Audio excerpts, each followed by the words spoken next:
Mari kita berdoa. Bapa yang telah menuntun kami ke dalam terang, kami berdoa kiranya Tuhan boleh terus memberikan cahayamu dalam hati kami, sehingga kami terus dituntun untuk mengikuti terangmu. Seperti orang yang berjalan di dalam kegelapan malam, biarlah mercusuar cahaya terangmu boleh menuntun setiap kami. Jangan biarkan setiap kami tersesat dan kemudian tertipu oleh berbagai macam tanda-tanda palsu yang ada di dalam dunia. Biarlah melalui firman yang dari surga, kami dituntun berjalan dan terus-menerus hidup di dalam kebenaran-Mu. Terima kasih ya Tuhan, beranugerahlah kepada setiap kami, dalam nama Tuhan Yesus kami berdoa. Amin. Kita masih melanjutkan pembahasan dari 1 Yohanes pasal yang ketiga. Di dalam pertemuan yang terakhir kita membahas mengenai perbedaan antara anak-anak Tuhan dan anak-anak iblis. Dan terakhir kita baca di ayat 10 dari 1 Yohanes pasal 3, dikatakan inilah tandanya anak-anak Allah dan anak-anak iblis. Jadi ada kontras itu, saudara. Yohanes sedang menjelaskan perbedaan antara anak-anak Tuhan dan anak-anak iblis. Karena Yohanes berbicara mengenai jaminan. Apa tandanya orang sudah lahir baru? Apa tandanya kita sudah diselamatkan? Apa tandanya kita anak Tuhan? Apa beda anak Tuhan dan anak iblis? Dan sekarang kita baca ayat yang ke-11. Sebab inilah berita yang telah kamu dengar dari mulanya, yaitu bahwa kita harus saling mengasihi. Nah, saudara sekalian, ini adalah sesuatu berita yang diulang oleh Yohanes, bahwa kita harus saling mengasihi. Dan ini bukan berita yang baru saja mereka dengar, ini adalah sesuatu yang sudah diulang. Ini adalah sesuatu yang ada pada mulanya. Kasih itu di dalam ajaran Kristen bukan anjuran, saudara. Bukan himbauan moral, apalagi dalam teologi Yohanes. Kasih itu bukan sesuatu yang membuat dunia jadi lebih baik, lebih ceria, bukan itu, saudara. Kasih itu sebuah keharusan, dan kasih menjadi sebuah tanda, ekspresi. Tanda apa, saudara? Tanda bahwa kita hidup. Mereka yang dapat hidup kekal, itu secara alami akan mengekspresikan cinta kasih. Jadi kasih di dalam teologi Yohanes adalah tanda yang membedakan antara yang hidup dan yang mati. Antara anak Tuhan dan anak setan. Jadi saudara-saudara sekalian, kasih itu ilahi. Sebagaimana saya mengatakan di dalam pertemuan yang lalu, dosa itu satanik. Ketika kita membahas dosa, apa ya dosa? Oh, tidak tepat, oh kelemahan. Alkitab memberikan definisi yang berbeda sekali. Hamartia itu adalah anomia, kita sudah bahas. Anomia itu tidak ada aturan, pelanggaran aturan, pemberontakan terhadap aturan. Berarti dosa itu serius karena yang pertama dosa, pelanggaran, pemberontakan di hadapan Tuhan. Dosa adalah serius karena yang kedua orang yang berdosa mengambil patron satanik. Ada unsur demonik di dalam dosa, bukan sekedar moral, saudara. Nah, kalau kita bicara bahwa dosa itu patron satanik, dosa itu adalah anomia, maka sebaliknya kasih itu apa? Kasih itu ilahi, saudara. Kasih tanda hidup. Maka kalau kita hidup di dalam kasih, kita confident, saudara. Makin hidup dalam kasih, makin confident bahwa Tuhan beranugerah kepada saya. Bahwa saya orang yang diselamatkan. Saya orang yang ada di dalam Kristus. Saudara, jadi perintah ini bukan perintah baru, demikian kata Yohanes. Ini bukan sesuatu yang baru kita dengar, ini sesuatu yang sudah didengar oleh para pendengar Yohanes dari mulanya dikatakan. Saudara, ini adalah kata-kata yang dipakai oleh Yohanes untuk mengingatkan apa yang dikatakan oleh Tuhan Yesus di dalam perjamuan makan terakhir, dalam Last Supper. Kita pernah membahas di bagian Injil Yohanes mengenai perkataan Tuhan Yesus dalam Last Supper yang mengingatkan untuk saling mengasihi. Aku memberikan perintah baru kepadamu, demikian kata Tuhan Yesus. Apa yang baru? Yang baru adalah standarnya. Kasihilah sesama manusia, itu bukan hal yang baru. Tapi Yesus mengatakan sekarang kau mengasihi orang lain bukan seperti dirimu sendiri. Kasihilah orang yang lain seperti aku mengasihi kamu. Wah, saudara, standarnya beda sekali. Sekarang standarnya adalah seperti Yesus mengasihi orang lain, demikian kita mengasihi sesama kita. Nah, perkataan itu saudara yang nanti akan diimplementasikan dalam bagian yang kita baca. Jadi ini merupakan bagian awal dari nanti serangkaian Yohanes akan flashback kembali kepada peristiwa di mana Tuhan Yesus pernah mengajar para muridnya mengenai apa itu cinta kasih. Dan perintah untuk mengasihi, saudara, itu bukan muncul dari Yohanes. Sepanjang perjanjian lama kita juga sudah melihat. Ini adalah peraturan yang ditekankan, diulang, diberikan berbagai macam ilustrasi yang akan muncul sepanjang kitab suci, saudara. Dan tidak bosan-bosannya diingatkan, karena Yohanes memberikan penekanan yang penting di sini. Karena itu tanda hidup. Itu sebabnya Alkitab terus mengulang. Bahkan saudara ada legenda mengatakan bahwa ketika Yohanes sudah tua, sudah nggak bisa mengajar, sudah mulai pikun, dia tetap dituakan di gereja Efesus dan yang lain-lain. Kalau ketemu Yohanes tuh dia nggak bisa ngomong apa-apa kecuali cuma satu, saling mengasihi, saling mengasihi, saling mengasihi. Itu yang dia ingat saudara. Ketika dia sudah tua, ada orang datang minta nasihat, saling mengasihi, engkau harus saling mengasihi. Itu yang terus-menerus dikatakan. Dia disebut sebagai rasul kasih. Saudara, sepanjang zaman ada banyak cara manusia mengidentifikasikan dirinya sebagai murid Kristus. Orang secara lahiriah ada yang cara ngomongnya dirohani-rohanikan. Penuh kata haleluya, puji Tuhan dan sebagainya. Untuk dia mau tunjukkan saya orang Kristen. Sudah makan, haleluya sudah. Gitu. Sudah kenyang, puji Tuhan sudah. Pokoknya ada haleluya, ada puji Tuhannya. Saya pernah punya murid saudara, begitu loh. Ya kan? Jadi kalau dia ngomong selalu ada haleluya dan puji Tuhan. Saya bilang kenapa sih nggak ada haleluya sama puji Tuhan? Kenapa gitu amat sih gitu ya? Oh ya harus gitu Pak, harus memuliakan Tuhan. Haleluya, puji Tuhan. Tapi begitu dibagi nilai ulangan, ulangnya dapat jelek, mengumpat-umpat sampai sobek-sobek. Saya bilang harusnya juga haleluya kan begitu kan ya. Saya bilang nggak perlu seperti itu, bukan begitu caranya menyampaikan bahwa itu kamu murid Yesus. Ada yang pakai kalung salib, aksesoris gitu ya saudara. Kalung salib, di rumah-rumahnya gantungin salib. Oh saya murid Yesus. Terus kemudian mobilnya tempel stiker gitu ya. KKR apa gitu kan ya. Gitu. Ya, ada Jesus inside. Oh aduh gitu ya. Macam-macam gitu ya. Itu ya silakan saja saudara pakai cara-cara seperti itu. Tapi itu kan bukan cara untuk menyatakan kekristenan yang dikehendaki oleh Tuhan Yesus. Bukan ngomong-ngomong, Tuhanku Yesus, bukan itu saudara. Apa tandanya? Yesus mengajarkan, dunia akan tahu bahwa kamu muridku jikalau kamu saling mengasihi. Itu kita harus praktekkan saudara. Itu kan seringkali kegagalan kita kan. Di rumah gagal mengasihi, di luar gagal mengasihi. Bagaimana orang bisa tahu bahwa kita murid Kristus? Ini ajaran Yesus sendiri saudara. Kamu kalau mau tahu, ya, mau orang lain tahu bahwa kamu murid Yesus, caranya adalah Yesus sendiri yang ngomong, saudara. Kamu muridku kalau kamu saling mengasihi. Jadi itu sebabnya hal ini sangat penting. Kegagalan saya dan saudara untuk mengasihi, itu kegagalan identitas. Kita nggak bisa ngaku-ngaku, saya anak Tuhan, saya murid Kristus, nggak bisa, saudara. Yesus sendiri mengatakan, kasih tahu sama dunia dengan cara kamu saling mengasihi. Jadi ini bukan saran, bukan anjuran, bukan nasihat, ini perintah, commandment, saudara. Ini commandment, ini perintah Tuhan, saudara. Dan ini perintah yang mendasar, bukan kasihlah sama manusia itu muncul setelah mengasihi Tuhan. Ini perintah yang utama, loh, saudara. Maka kalau namanya perintah itu bukan optional. Misalnya saya mengatakan, saya memberi perintah, itu namanya perintah, bukan optional. Semua warga negara Indonesia misalnya ya perintah harus membayar pajak, itu tidak optional. Saya mengatakan saya tidak mau bayar pajak, tidak bisa saudara. Kalau kita warga negara Indonesia sudah cukup umur, ada penghasilan adalah wajib pajak, wajib. Ya, wajib membayar, itu perintah saudara. Maka mengasihi itu perintah. Dan ini perintah utama. Lah kalau gagal melakukan perintah utama kan problem. Saudara. Kenapa disebut perintah utama? Karena ya kalau kita gagal mengasihi Tuhan, kita gagal mengasihi sesama, kita langgar semua yang lain bukan? Kalau kita gagal mengasihi Tuhan kan kita mencuri, membunuh kan karena kita gagal mengasihi Tuhan. Ada berhala dalam hati kita. Kalau kita gagal mengasihi sama manusia, ya kita mencuri, kita iri karena kita gagal mengasihi mereka.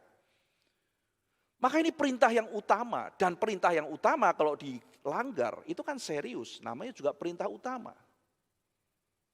Saudara, kita memang kalau misalnya orang berzina, ya, orang membunuh kelihatan langsung dosanya, kita tuding. Tapi kalau kita tidak mengasihi itu sulit, saudara. Jarang kan ada orang yang kemudian diberhentikan, kenapa? Karena kurang mengasihi, susah itu, saudara.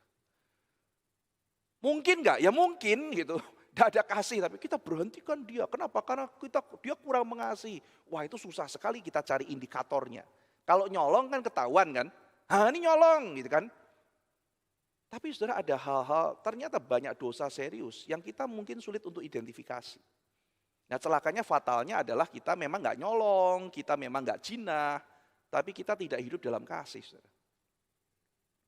Nah, ini makanya Yesus mengingatkan kita ya, dan Yohanes kemudian terus mengingatkan kita harus saling mengasihi. Ini perintah yang dari semula.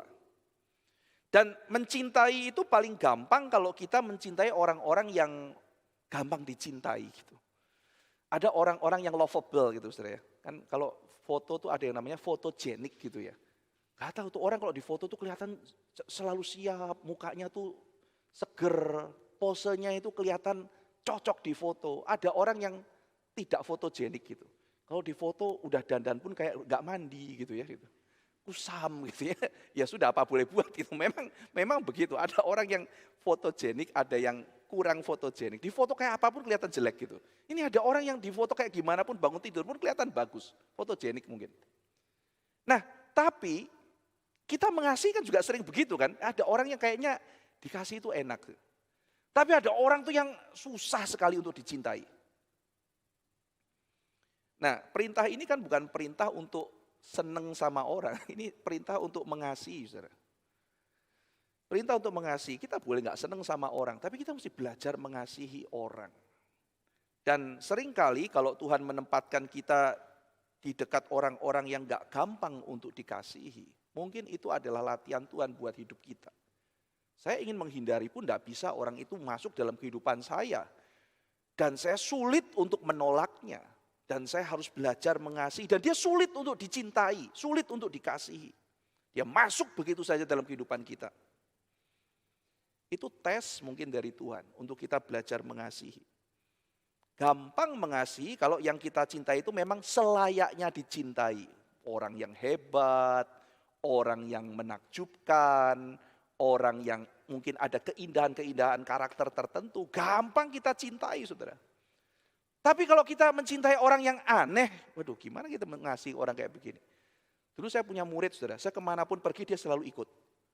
Orang aneh kayak begini suruh mengasihi kan agak susah ya, saudara ya. Kemanapun pergi, saya nanya, kenapa sih kok kamu ikut? Bapak risih tahu gak? Dia tuh di depan kantor guru, saudara. Sampai guru-guru lain tuh ngeledekin, Pak Ivan itu serdadu sudah di depan gitu. Nanti saya pergi ke kantin dia ikut gitu. Saya nanya, ini orang apa-apaan sih ini gitu. Terus saya nanya, kamu kenapa kayak begitu, kan aneh gitu. Begitu selesai kelas pelajaran dia selalu di depan ini, di depan kantor guru. Saya pergi kemana diikutin, ya kan. Saya sengaja menghindar, masa ke WC juga diikutin sama dia. Saudara. Ya dia sih depan gitu ya, di depan. Terus kemudian saya nanya, kamu kenapa gitu.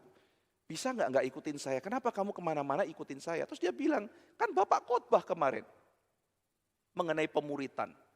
Yosua ikut Musa, Elisa ikut Elia. Murid Tuhan Yesus, ikut Tuhan Yesus kemanapun Yesus pergi. Ya saya kan muridnya Bapak, ya saya ikut Bapak kemana pergi. Aplikasinya bukan begitu, gitu kan ya. Aplikasinya bukan begitu. Saya bicara mengenai ketaatan, keterbukaan, belajar dari Tuhan, bukan dari saya. Gak perlu ikut saya, begitu kan ya. Oh, saya salah ngerti ya? Iya, salah ngerti. Oh, tapi enggak apa-apa deh. Wah, ya ini yang celaka, enggak apa-apa deh. Gitu. Ada orang yang aneh, saudara. Terus kemudian saya bilang sama orang itu suatu hari ya, kamu bajunya bagus, cocok loh kamu. Orang itu pakai baju itu sudah kayak cerah gitu ya. Ya saya bilang kan murid saya ini, kamu kalau pakai kemeja ini bagus loh, cocok, kelihatan gagah begitu. Seneng, saudara. Terus tiba-tiba saudara, saya mulai perhatikan gitu. Kenapa tiap hari Sabtu kamu selalu pakai baju ini ya kalau ketemu saya gitu ya. Kan Bapak bilang bagus, iya tapi maksudnya jangan pakai itu terus gitu. Ada manusia yang model kayak begini, bikin jengkel gitu saudara ya. Tapi ya gimana, Tuhan menghadirkan orang ini masuk di dalam kehidupan saya, ya saya harus mengasihi dia. Ada orang yang gampang dikasih, ada orang yang aneh. Ada orang yang aneh. Nah jadi saudara sekalian, siapapun itu, ada orang yang saya sampai curiga saudara. Ini kok ngikut terus dibisikin sama teman saya. Jangan-jangan dia ini orang yang suka sama kamu. Loh laki, lah maka itu, waduh. Saya jadi curiga kan sama murid saya gitu ya. Terus kemudian saya agak jaga jarak gitu. Terus saya mulai mikir, wah ini orang kalau Tuhan titipkan dia untuk saya latih, lalu saya jadi kayak begini, saya salah. Saya langsung ketemu orangnya, saya langsung tanya, kamu ada begini kok? Enggak loh Pak, enggak. Kok Bapak mikir kayak begitu? Ya saya nanya gitu kan ya. Enggak ya benar ya, enggak Pak saya mau belajar. Ya sudah sekarang saya belajar, tapi jangan buntutin itu enggak baik gitu ya. Ada orang yang tipikalnya aneh-aneh saudara. Jadi kita bisa ketemu orang ada yang lovable, ada yang aneh gitu. Ya kan? Saya bilang aneh, kalau dikuntit kayak begitu tuh kayak risih gitu. Enggak perlu seperti itu gitu ya. Oke Pak, oke. Nah akhirnya bisa diberi penjelasan. Kita ketemu orang banyak macam saudara. Ada yang menyenangkan, ada yang nyebelin, ada yang ketus gitu kan. Kalau diajak ngomong ketus, itu susah untuk dicintai. Bagaimana saya harus mengasihi? Jadi kita bicara mengasihi, kalau kita lalu terpikir objek kasih itu selalu menyenangkan, gampang. Tuhan Yesus pernah ngomong saudara, kalau kita baik sama orang yang baik, itu pemungut cukai, orang-orang jahat pun juga bisa. Tapi kata Tuhan Yesus, kasihilah musuhmu. Ini beratnya minta ampun. Berdoalah bagi mereka yang menganiaya engkau. Nah inilah ujian kasih. Jadi ketika Tuhan Yesus mengatakan kita harus saling mengasihi, saudara itu semua termasuk yang lovable kita kasihi. Tapi juga ada saatnya saudara, Tuhan memberikan kepada kita ujian. Yaitu orang-orang yang sulit dikasihi.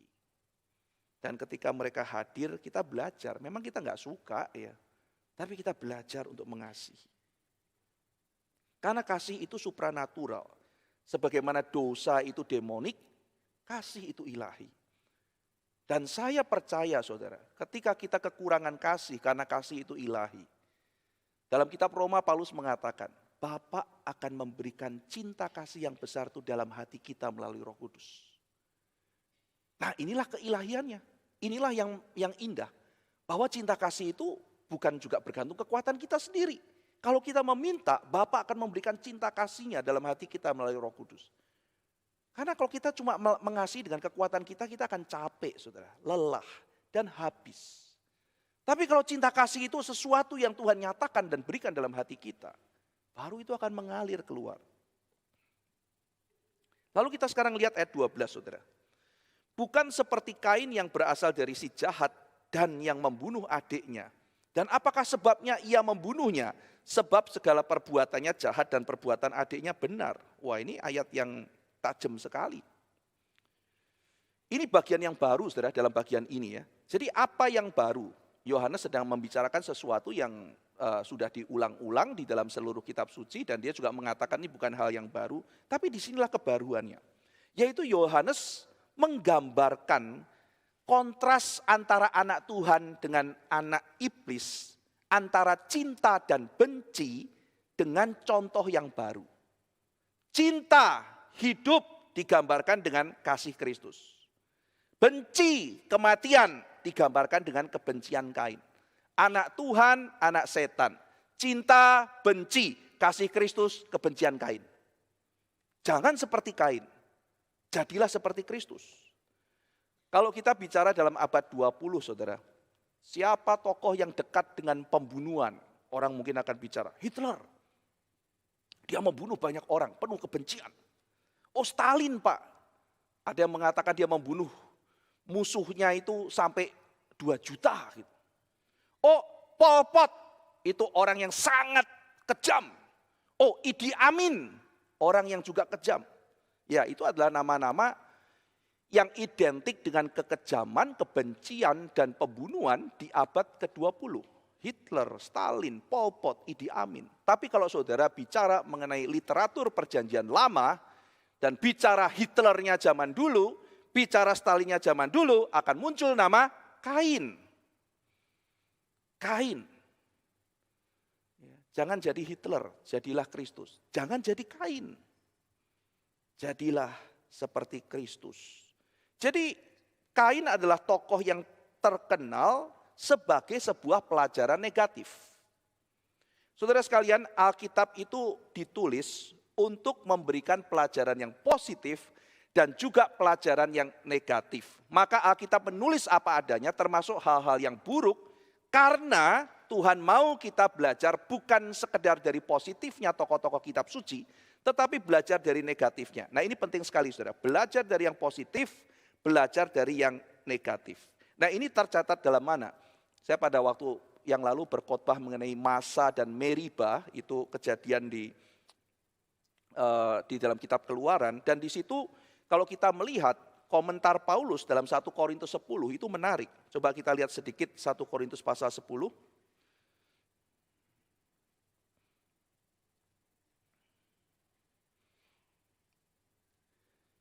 1 Korintus pasal 10. Kita lihat komentar Paulus.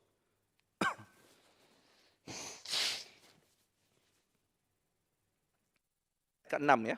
Ayat 1 sampai 5 itu bicara mengenai bagaimana peristiwa di padang gurun. Lalu ke-6 ini komentar Paulus ya. Semuanya ini jadi mengenai Israel di padang gurun telah terjadi sebagai contoh bagi kita. Nah, ini contoh ya. Wah, apa yang perlu kita contoh gitu kan? Untuk memperingatkan kita supaya jangan kita menginginkan hal-hal yang jahat seperti yang telah mereka perbuat. Oh, contoh negatif. Jadi inilah belajar. Nah, saudara, kalau Alkitab ternyata memberikan pelajaran kita ini positif dan negatif, kita bisa memahami kenapa dalam kehidupan ini kita tetap bisa belajar dari kegagalan-kegagalan kita sekalipun. Kita bisa belajar dari hal-hal yang kita lakukan yang baik, tapi kita juga bisa belajar kalau kita melakukan kesalahan. Waduh, saya pernah salah. Dan itu mengajar kita, saudara. Alkitab mengatakan ada pelajaran positif, ada pelajaran negatif. Ini semua ditulis untuk jadi peringatan, supaya kita nggak pengen yang jahat kayak mereka. Ini pelajaran negatif. Ayat ke-7, supaya jangan kita jadi penyembah berhala. Sama seperti beberapa orang di antara kita. Ayat 8, janganlah kita melakukan percabulan. Jangan kita, ayat 9, mencobai Tuhan. Nah ini kan semua contoh negatif, saudara. Ada orang percabulan, ada yang mencobai Tuhan. Ayat 10, ada yang bersungut-sungut sampai dibinasakan. Ayat 11, semuanya ini telah menimpa mereka sebagai contoh. Sebagai contoh. Dan dituliskan untuk menjadi peringatan bagi kita yang hidup pada waktu di zaman akhir telah tiba.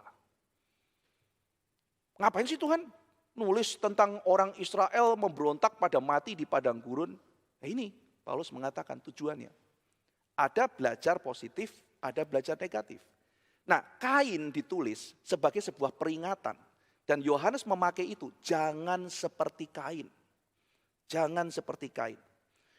Nah saudara sekalian, kita bisa belajar dari hal-hal yang penuh dengan kesulitan dan tragedi, sehingga kita bisa menjadikan itu contoh yang tidak baik. Lalu kemudian kita menghindari pelajaran bagi generasi selanjutnya. Nah, Kain adalah manusia pertama yang dilahirkan dan dia adalah pembunuh yang pertama. Saudara, Yesus kan pernah berkata ya, ditulis oleh Yohanes. Iblis adalah bapamu ketika Tuhan Yesus menghardik musuh-musuhnya. Karena iblis adalah pembunuh manusia dari semula. Dia adalah pembunuh manusia dari semula. Nah, Yohanes mungkin menggabungkan itu ya. Iblis adalah pembunuh manusia dari semula menurut Tuhan Yesus. Ajaran langsung dari Tuhan Yesus. Dan orang pertama yang mati adalah Habel. Pembunuh pertama adalah Kain. Maka kalau Yesus mengatakan dia pembunuh manusia dari semula, ketika Kain membunuh Habel, di belakangnya ada iblis. Di belakangnya ada iblis. Maka muncul ayat ini saudara, dan nanti ayat 15, kesimpulan dari Yohanes. Kain adalah manusia pertama yang dilahirkan. Dia adalah pembunuh. Yesus mengatakan bahwa iblis adalah pembunuh manusia dari mulanya. Dan secara jasmani siapa yang pertama kali dibunuh? Jawabannya Habel. Siapa pembunuhnya? Kain. Maka kesimpulannya, tindakan Kain ini adalah ekspresi pembunuhan dari iblis. Ada koneksi antara Kain dan iblis. Kain yang membunuh, iblis yang membunuh. Kain membunuh karena dia adalah anak binasa. Jadi kalau saudara tanya, Pak, Kain diselamatkan apa enggak? Saudara lihat dari Yohanes, kesimpulan dari Alkitab. Dia tidak diselamatkan.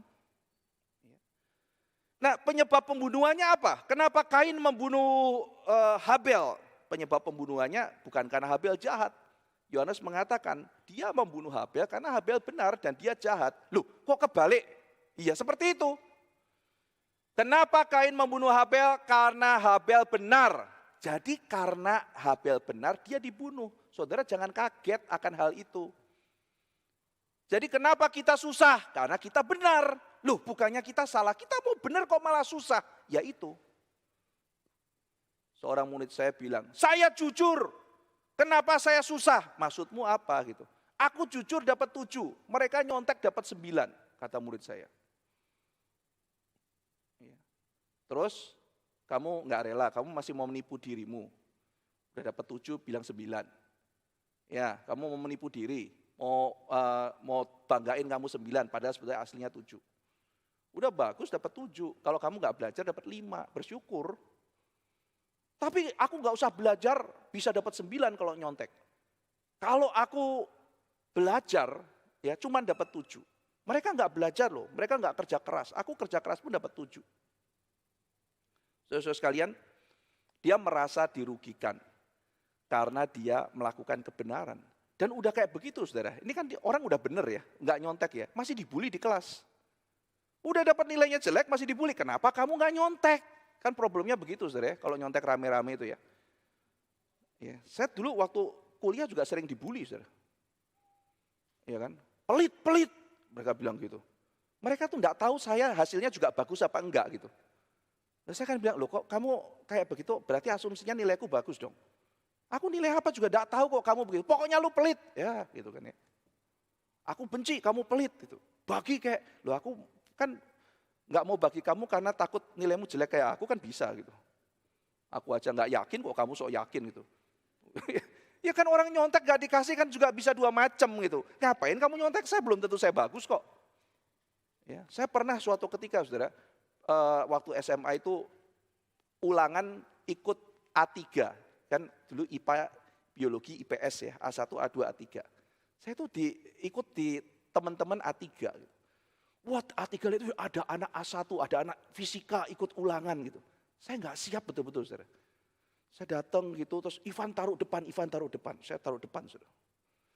Mungkin karena muka saya ada kacamata atau apa, cukup meyakinkan gitu.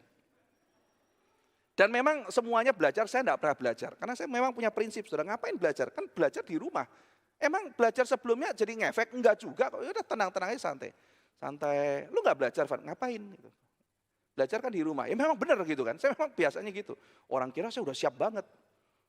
Ya, yang lain udah masih gitu, saya tenang-tenang gitu kan ya. Saya udah pasrah, saudara. Pak nilai jelek gitu. Udah kan, duduk taruh depan sendiri gitu kan. Wah bener dicontekin, saudara. Ya, lihat, geser tanganmu geser. Waduh gitu kan ya. Ya, saya bilang berusaha sendiri gitu. Wah jangan gitu. Geser tangan, ya udahlah saya geser gitu. Ya semuanya dicontek sampai ke belakang, saudara. Sampai ke belakang semuanya nyontek.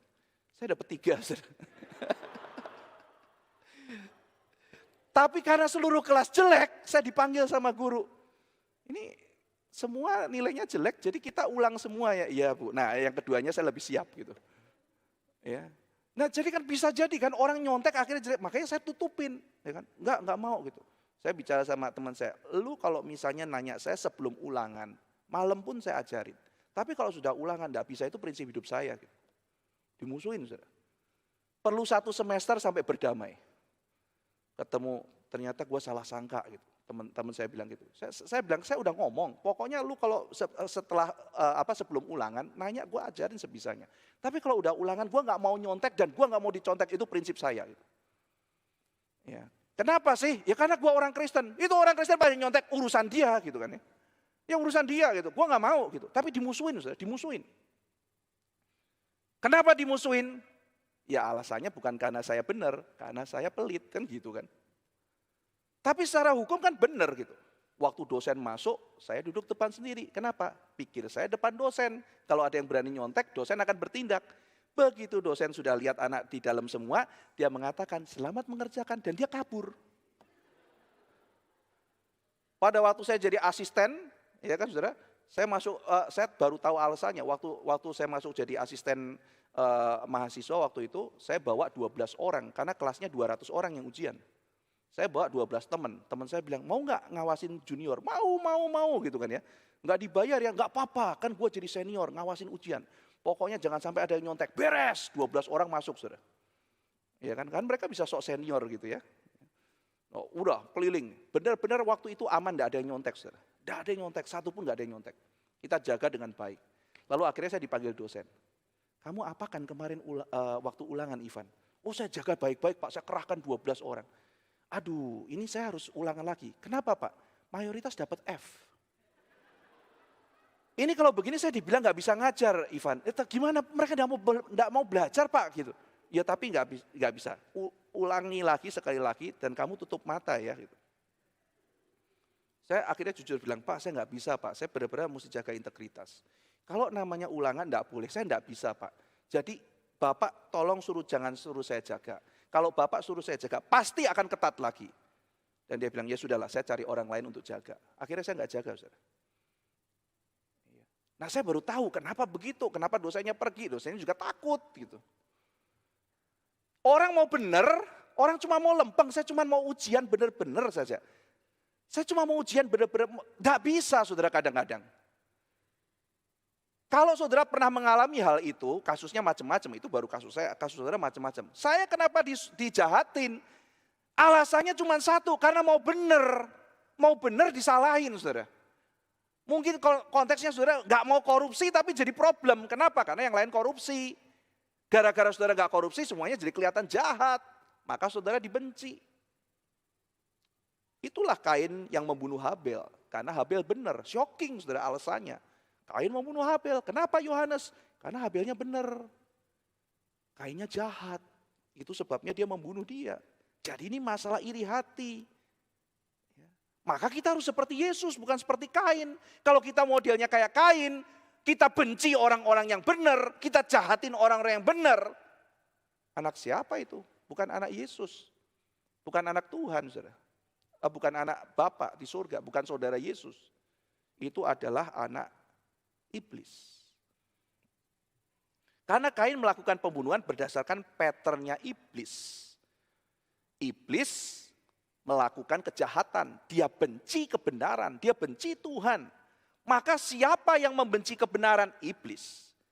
Kenapa Kain membunuh Habel? Karena dia jahat dan karena Habel benar. Ini patternnya iblis.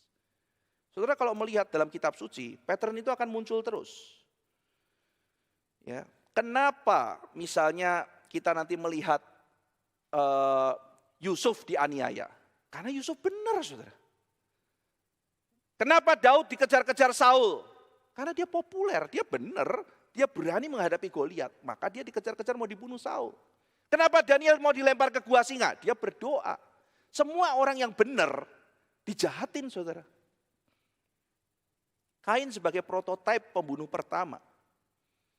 Ya, dan dikatakan orang seperti Kain ini ya adalah pembunuh, anak iblis. Saudara-saudara sekalian, ayat 13 selalu bicara, janganlah kamu heran saudara-saudara apabila dunia membenci kamu. Ini menjadi konsekuensi logisnya.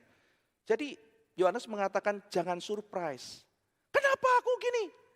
Wow, surprise ya. Jawab aja gitu saudara kalau ada yang nanya. Kenapa kok aku sudah hidup benar malah diginiin? Wow, surprise ya. Baca ini gitu kan ya. Jangan kamu surprise. Jangan kamu heran, memang polanya seperti itu. Aku mau benar kok dijahatin, aku mau benar kok dimusuhin. Ya karena memang orang-orang yang memusuhin cuma memang patternnya kayak begitu. Maka saudara jangan kita membenci kebenaran. Jangan membenci kebenaran. Nah saudara-saudara sekalian, Habel dibunuh karena Kain jahat dan Kain iri. Apakah Habel salah? Apakah Daud salah? Apakah Yusuf salah? Setan tidak suka saja melihat itu. Ya. Demikian juga Kristus. Kenapa dia dibunuh? Karena dia benar. Karena dia benar dan orang-orang iri kepada dia. Yesus harus mati di atas kayu salib. Kenapa Yohanes dibenci oleh para antikristus? Kenapa para antikristus itu boikot keluar dari gereja dan serang Yohanes habis-habisan? Karena Yohanes benar. Maka Yohanes mau katakan nih loh, lihat para antikristus tuh ya. Orang yang tadinya di gereja kita, terus kemudian keluar dari kita. Sekarang serang, mereka tidak percaya Yesus Kristus Tuhan. Mereka kemudian ajarkan ajaran sesat. Mereka tembakin kita habis-habisan. Mereka serang saya habis-habisan. Kenapa? Karena saya benar dan mereka jahat. Jangan surprise. Jangan surprise. Saudara sekalian, maka saling mengasihi selain menjadi tanda kita memiliki hidup, juga menjadi penting mengingat bahwa dunia itu membenci kita. Jadi dunia udah benci kita, saudara benci-benci saudara seiman, mau gimana gitu ya. Dunia itu benci kita, ini peringatan Alkitab, maka kita harus juga saling mengasihi. Ya memang kita bukan saling mengasihi karena kita dibenci dunia, alasannya bukan itu. Yohanes mengatakan alasan kita mencintai adalah karena memang kita adalah anak Tuhan, ada hidup, kita akan ekspresinya itu. Tapi itu juga mengingatkan kita untuk lebih disiplin. Kita sudah ada di dalam, tapi kita perlu disiplin melakukan. Kalau saudara anak Tuhan, saudara pasti bisa mengasihi, pasti bisa. Tapi seringkali kita tidak disiplin sehingga kita tidak mengekspresikan cinta kasih itu dengan benar. Ya, jadi itu tidak dibikin-bikin, saudara. Waduh, pulang aku harus mengasihi karena gimana? Enggak begitu. Saudara itu kalau anak Tuhan pasti Anda bisa mengasihi. Cinta kasih itu ada dalam hati kita. Tinggal apakah kita disiplin apa enggak. Saudara misalnya bisa berdoa kepada Tuhan kan. Karena itu tandanya Anda orang percaya kan. Karena kita orang percaya, kita mengenal Tuhan, kita bisa berseru sama Tuhan. Apakah semua orang Kristen pendoa? Saudara, berdoa enggak saudara? Enggak kan faktanya gitu kan. Ada yang malas berdoa kan. Apa dia bukan orang Kristen? Orang Kristen. Orang Kristen dia hatinya disentuh oleh firman. Dia tahu Kristus adalah Tuhan Juru Selamat. Emang semua orang Kristen rajin baca Alkitab, saudara? Enggak kan? Jadi problemnya di apa, saudara? Disiplin. Setiap kita bisa datang pada Tuhan. Karena roh yang diberikan katanya itu roh dari Tuhan. Maka kita bisa berdoa kepada Tuhan. Setiap kita bisa mengenal kebenaran. Kenapa? Karena kita sudah lahir baru. Kita bisa mengenal kebenaran. Tapi pertanyaannya apakah kita disiplin mencari kebenaran? Apakah kita disiplin berdoa? Tidak. Nah ini kasih juga begitu. Saudara bisa mengasihi. Tidak usah dibikin-bikin cintanya. Tapi masalahnya adalah kenapa kok saya tidak mengekspresikan itu? Kita kurang disiplin. Maka kita harus lebih disiplin, saudara. Saya kalau memang benar-benar adalah anak Tuhan, saya bisa mengasihi. Mari kita jangan malas, kita harus belajar mencintai lebih lagi.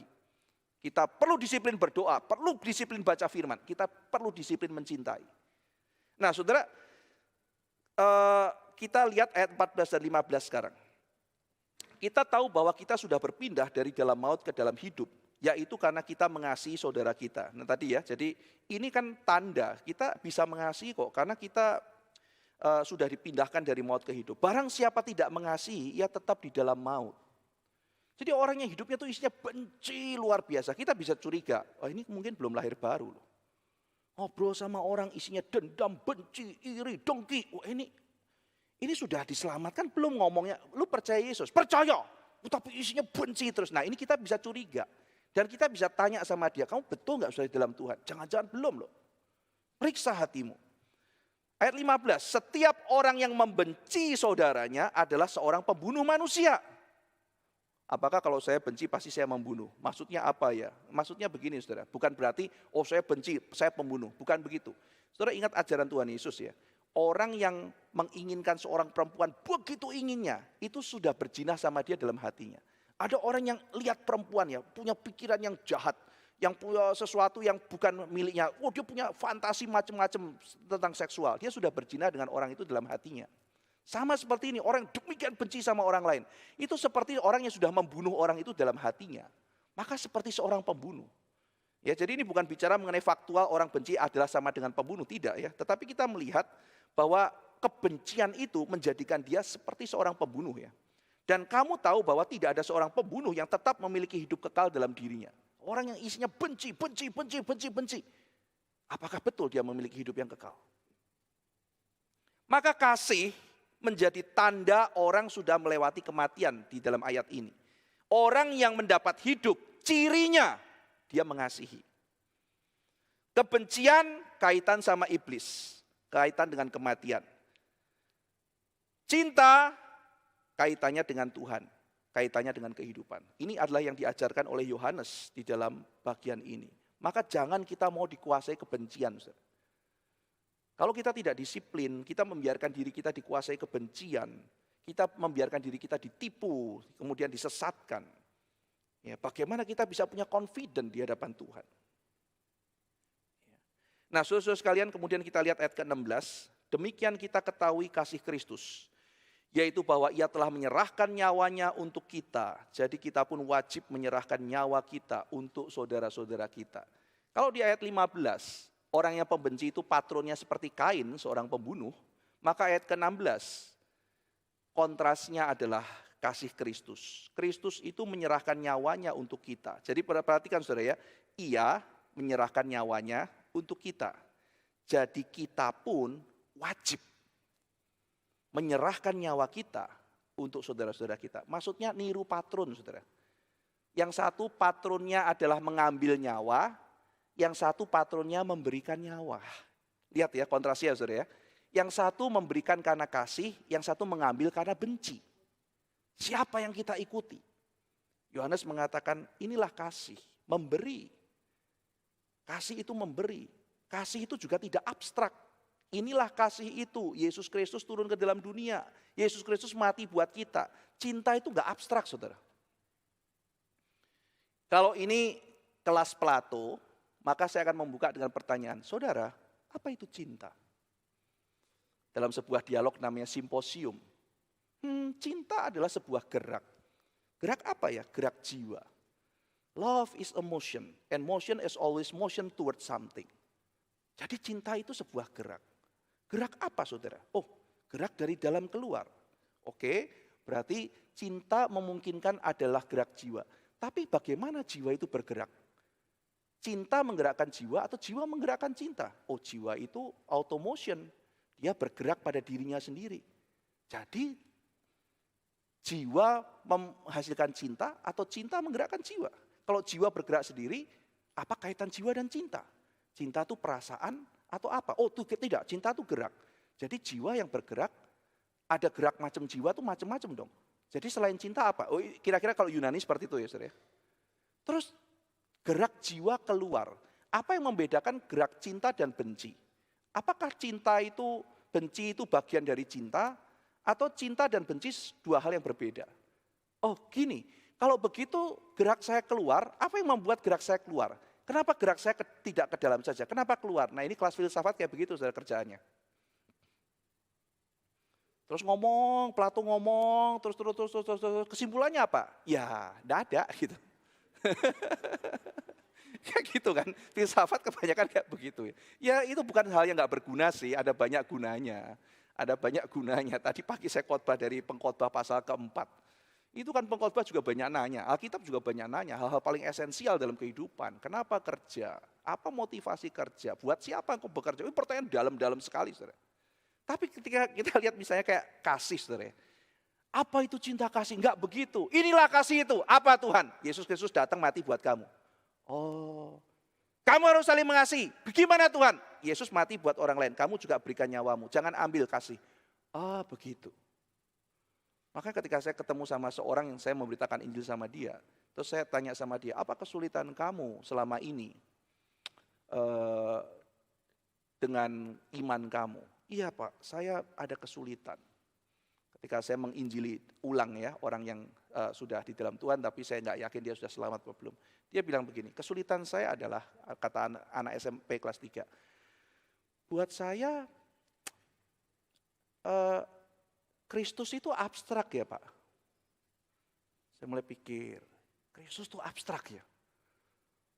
Orang udah mati disembelih buat kamu tuh abstrak gitu. Yang real kayak apa gitu. Yesus tuh mati loh, lu tuh harusnya digantung, disembelih. Yesus disembelih buat kamu, dia mati dari kayu salib. Harusnya kamu yang mati, tapi Yesus yang mati buat kamu. Itu abstrak. Woi, gitu. Kamu tuh jadi kerebutin setan gitu. Yesus terjang semuanya, hancurkan. Lepasin kamu dari hidup sia-sia. Itu abstrak. Saudara, jadi Kristen ini mengajarkan sesuatu yang demikian real, saudara. Tuhannya turun ke dalam dunia, mati di atas kayu salib, dicambuk, dianiaya untuk kita. Apakah itu abstrak? Demikianlah kita ketahui kasih Kristus. Gimana Yohanes? Gimana kita tahu kasih Kristus? Apakah karena kita bermenung? Enggak, Yesus kasih nyawanya buat kita. Maka kamu juga kasih nyawamu kepada orang lain. Memberi, bukan seperti Kain yang mengambil. Dan bukankah tindakan kasih Kristus itu yang menyebabkan semua pengajarannya juga begitu indah, saudara? Coba bayangkan ya, ada seorang penulis bilang gini, coba bayangkan ajaran di bukit didengar tapi Yesus Kristus gak mati di atas kayu salib. Jadi kayak orang duduk-duduk ngajar gitu, saudara ya. Tapi yang menjadikan kekristenan menjadi dinamika yang luar biasa seperti sekarang ini adalah apa? Karena Tuhan selain ngajar, Dia juga mempraktekkan kasih itu sampai di atas kayu salib. Dunia diubah oleh pengorbanan Kristus di atas kayu salib. Dan sekarang kita lihat konsekuensinya ya 17 dan 18. Barang siapa punya harta duniawi dan melihat saudaranya menderita kekurangan, tapi menutup pintu hatinya terhadap saudaranya itu, bagaimanakah kasih Allah dapat tetap di dalam dirinya? Anak-anakku, marilah kita mengasihi bukan dengan perkataan atau dengan lidah, tetapi dengan perbuatan dan dalam kebenaran. Ini saudara ciri orang Kristen, ini harusnya ada di mana-mana. Kasih yang praktikal, bukan yang sekedar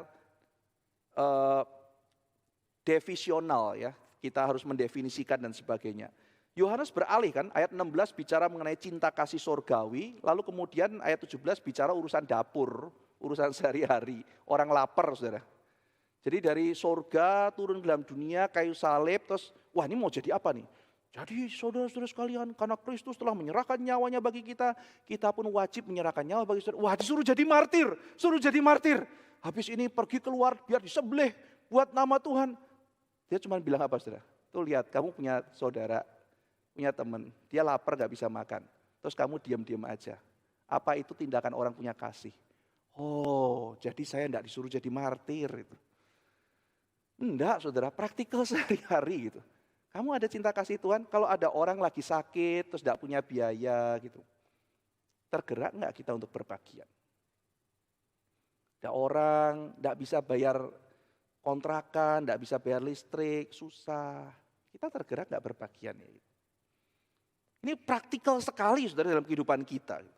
Ada orang lapar, kita kasih. Ini bukan bicara mengenai kamu harus jadi martir, kamu harus jadi missionary. Enggak. Kita paling tahu lah saudara siapa di tengah-tengah kita yang paling kebutuhan. Kita ditempatkan Tuhan dalam situasi kita tahu saudara kita ada yang membutuhkan. Kita tahu teman kita ada yang membutuhkan. Kita tahu tetangga kita mungkin ada yang membutuhkan. Kita yang paling tahu saudara. Dan Yohanes cuma bilang gitu. Kalau kamu punya saudara kekurangan. Ya, kamu tapi punya harta. Kamu punya harta. Saudaramu tuh lagi kekurangan. Kamu mau tutup pintu hatimu. Bagaimana cinta kasih Allah masih ada dalam diri kamu. Nah ini kan prakteknya luar biasa sekali. Itu sehari-hari. Nah jadi kalau orang ngomong ya, oh saya ini sudah mencintai. Kenapa? Oh, aku udah dengar khotbah tentang cinta. Oh aku udah membaca Alkitab. Hatiku penuh cinta. Maka Yohanes mengatakan bukan itu yang dimaksud. Ya, jadi kamu sudah mencintai. Oh sudah Tuhan. Ya, mencintainya gimana? Hatiku penuh cinta. Ya, aku udah baca Alkitab. Sekarang hatiku penuh cinta. Yohanes akan bilang, yang namanya mencintai itu bukan cuma sekedar hatimu penuh cinta. Kamu sudah action belum? Nah ini saudara, Yohanes kasih tahu. Terus pulang dari tempat ini, aku udah dengar khotbah tentang cinta hari ini. Berseri-seri karena eksposisi Injil surat 1 Yohanes. Cinta, cinta dan cinta. Habis pulang aku baca lagi, hatiku penuh cinta. Belum cukup saudara. Jangan sampai saudara sudah dengar tentang cinta itu praktek. Sampai ke bawah ada mobil ngalangin mobil saudara tempat parkir, saudara beset. Itu bukan tindakan cinta. Pernah kejadian saudara, sekali itu. Kita dikontak gitu ya, ada mobil kebeset-beset di bawah. Wah kita datang, suruh kita lihat beset-beset itu. Wah ini berarti ada yang emosi. Kita lihat CCTV, ya kan. Akhirnya kita panggil, emosi karena dia menghalangi parkir saya. Ya ampun Pak, pulang gereja. Pulang gereja habis dengar firman, beset-beset mobil. Ya, jangan sampai saudara habis mendengar, kita harus mengasihi, kita harus jiwa besar, kita harus mengalah. Di depan itu kan, pintu parkir keluar kan ada mobil dari sini, ada mobil dari sini kadang-kadang. Den, woi, gitu kan ya. Gimana? Saya pernah saudara, waktu itu di luar kan saya ada kartu gitu ya, kartunya tuh macet saudara. Tit, waduh macet gitu kata petugas parkirnya ya. Nah kan dia kan mesti keluar, buka segala macam. Udah di belakang tuh sudah, den. Dia buka kaca, dia begini. Saya keluar gak ya gitu kan ya. Kalau saya keluar dia malu kali gitu kan ya. Saya diem aja gitu kan. Dia bisa ngintip gitu orangnya. Terus sampai begini, melotot gitu. Gitu ya. Ya ampun ini cuman aduh berapa menit sih gitu ya. Dia bisa dengar khotbah apa gitu ya. Saya gak keluar sih, gak keluar dari mobil gitu. Ya. Cuma setelah selesai itu saya tegur, kamu kenapa gitu? Oh itu Ko Ivan ya. Gitu. Janganlah, ngapain kamu emosi kayak begitu? Cuma urusan kecil begini gitu kan ya. Jadi kadang-kadang saudara kita melihat ini bukan cuma sekedar masalah perasaan ya, tapi cinta itu kan action gitu. Kita melakukan sesuatu hal yang kecil saudara. Tapi kita belajar mempraktekkan, kita belajar disiplin mempraktekkan, memberi. Banyak orang teori memberi itu cuma teori, saudara. Saudara memberi apa enggak? Pemberian kan enggak harus sesuatu yang dalam jumlah besar, saudara. Belajar mengasihi dengan apa yang ada memberi kepada orang yang susah. Ya tentu saja saudara-saudara sekalian kadang-kadang ada orang yang suka memanfaatkan pemberian orang lain. Ada, suatu ketika saya khotbah di sebuah gereja ada seorang bapak-bapak tua gitu masuk, ketemu saya marah-marah gitu. Mana baju gini. Saya kan bingung loh, ini ada apa gitu. Saya bukan orang pengurus gereja ini. Oh maaf gitu, terus dia keluar gitu. Dia kira mungkin saya majelis atau apa gitu kan ya. Terus ada pengurus ngomong ke saya, biarin aja Pak Ivan tuh memang orang nggak benar. Oh itu siapa gitu. Itu jemaat kita gitu, kerjaannya di sini minta-minta. Kemarin minta sepatu, kita udah beliin sepatu bagus, Bata ya kan. Terus dia minta lagi merek lain yang lebih mahal, padahal itu sepatu udah bagus dan cukup lumayan. Sekarang dia minta uang mau beli baju apa segala macam. Saya bilang pertanyaannya kenapa lu kasih? Ya kan dia orang susah, iya orang susah tapi dia harus dididik. Gak bisa begitu caranya. Datang terus kemudian minta perintah orang, tidak bisa begitu, dia harus dididik juga, tidak boleh menggantungkan hidupnya, dia harus didatengin, tanya saudaranya di mana. Kalau kayak begini caranya seenaknya. Gitu. Saudara kadang-kadang orang ada yang memanfaatkan. Saya ada seorang bekas penjaga tempat kos di tempat saya yang tua, tidak ada yang pelihara. Saya pada waktu itu sering kasih uang ke dia. Ya. Sering kasih uang ke dia, dia datang dari desa, cari saya kasih uang. Datang dari desa, saya kasih uang, selalu begitu. Suatu ketika, saudara-saudara sekalian, yang datang itu keponakannya. Saya tanya, kamu siapa? Saya keponakannya Pak ini, Pak itu lagi sakit. Oh lagi sakit ya? Iya butuh uang, saya kasih uang. Orang sakit saudara, bapak kos. Terus kemudian datang lagi, saya cucunya. Terus saya bilang, kamu cucunya? Iya saya cucunya. Kamu kerja apa? Itu kan kakek kamu sakit, kamu nggak pelihara. Saya nggak kerja, saya udah mulai curiga. Ternyata saudara, karena saya kasih uang, itu dipakai untuk cucunya sama anaknya nggak kerja. Jadi kerjaannya apa saudara? Mereka tuh keliling-keliling kepada bekas anak kosnya, bilang sakit, kumpulin semua uang. Saya kontakin teman-teman, wah ini kayaknya nggak bener loh. Dan yang paling mengejutkan adalah ternyata si kakeknya itu sudah mati saudara. Ini orang yang memanfaatkan pemberian. Ada orang yang memberikan begitu. Kita juga tidak boleh sembarangan memberi. Kita harus bijak di dalam menolong orang. Kita harus bijak di dalam mengasihi orang lain. Tapi kita tidak boleh atas nama tertipu kita tidak nolong orang lain dan tidak mengasihi. Orang sudah mau mengasihi, saudara. Kadang-kadang orang itu merasa disakiti ketika kita mengasihi dia. Nah kita harus belajar banyak. Ada orang yang merasa terhina waktu kita mengasihi dia. Kita harus belajar. Ya, kita harus belajar. Ya. Jadi saudara, orang udah dibantu masih kayak begitu. Karena orang tuh juga sakit waktu dibantu. Setiap orang tuh pada dasarnya enggak suka dibelas kasihani, saudara. Nah jadi itu pun kita mencintai orang, itu kita harus belajar loh saudara. Jangan kira, gue kan udah bantu, enggak bisa. Ya, kita harus belajar bagaimana caranya menjadi orang yang mengasihi dengan baik. Suatu hari ada seorang tukang sapu. Lalu kemudian cerita sharing ke saya, lemes Pak Ivan. Loh lemes kenapa? Enggak makan daging. Loh enggak makan daging udah berapa lama? Ya udah selama-lamanya ini. Loh kenapa Pak? Iya. Biasanya kan dapat konsumsi itu nasi, boleh ambil bebas sama sayur. Sekarang nasinya dibatesin. Terus sayurnya cuma sayur asem, nggak ada tempe, nggak ada ikan asin. Udah nasi sama sayur asem. Terus aku kerja, suruh nyapu segini gede, aku capek, aku lemes. Ini tukang dulu di tempat sekolah saya ngajar dulu. Saya bilang, yaudah ya saya nanti pikirin caranya. Saya pulang, beli susu Milo, kasih ke dia, Pak ini minum Pak biar nggak lemes. Terus saya pakai uang, saya titip 200.000 ke, waktu itu 200.000 besar saudara. Sekitar tahun 2000-an. Saya kasih uang 200.000 ke warteg sama ke tukang bakso. Saya kasih, terus saya bilang, nanti kalau bapak ini mau ambil makanan, kasih ya. Gitu. Mau daging, mau apa kasih, dihitung nanti kalau udah habis bilang ke saya tambahin lagi. Itu warteg langganan gitu. Oh iya Pak Ivan gitu. Terus akhirnya saudara-saudara sekalian, besoknya itu Milonya dikembalikan. Pak Ivan ini enggak suka. Loh kok enggak suka sih? Ya aku enggak suka. Waduh, ya udah ya makanannya aja. Setelah seminggu saya cek, enggak diambil. Enggak dibelanjakan. Saya bilang, Pak ayo belanja, saya makan bakso, makan daging kan gitu. Lalu di warteg mau ambil rendang, mau ambil apa silakan gitu. Oh iya, bebas loh Pak, mau ayam mau apa silakan, nanti habis tinggal bilang saya kasih lagi. Oh, tapi yang kalau bisa sekali makannya itu sekali makan jangan banyak-banyak, jadi akhirnya bisa panjang gitu, rutin. Gitu. Akhirnya nggak diambil, saudara. Saya ya sudahlah kalau gitu saya ambil lagi uangnya gitu kan ya. Nah setengah tahun kemudian orangnya datang ke saya, Pak Ivan mau minta maaf, ya 2 orang. Loh kenapa Pak gitu? Selama ini curiga sama Pak Ivan. Curiga apa gitu? Iya, saya tuh sempat dikasih tahu soalnya sama guru A gitu. Pak Ivan tuh tukang hipnotis. Hah? Dia cerita banyak orang jadi Kristen karena Pak Ivan. Pak Ivan itu pakai gendam.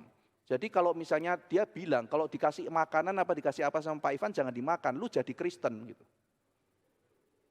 Terus saya pikir-pikir kayaknya nggak kayak begitu ya Pak Ivan. Saya bilang sama dia, Pak, iman tuh dari mana sih? Iman tuh dari atas kan. Saya percayanya begitu. Menurut Bapak gimana? Iya, iman dari atas. Sekarang saya kasih tahu Bapak sesuatu. Kalau Bapak enggak dapat anugerah, bisa beriman enggak?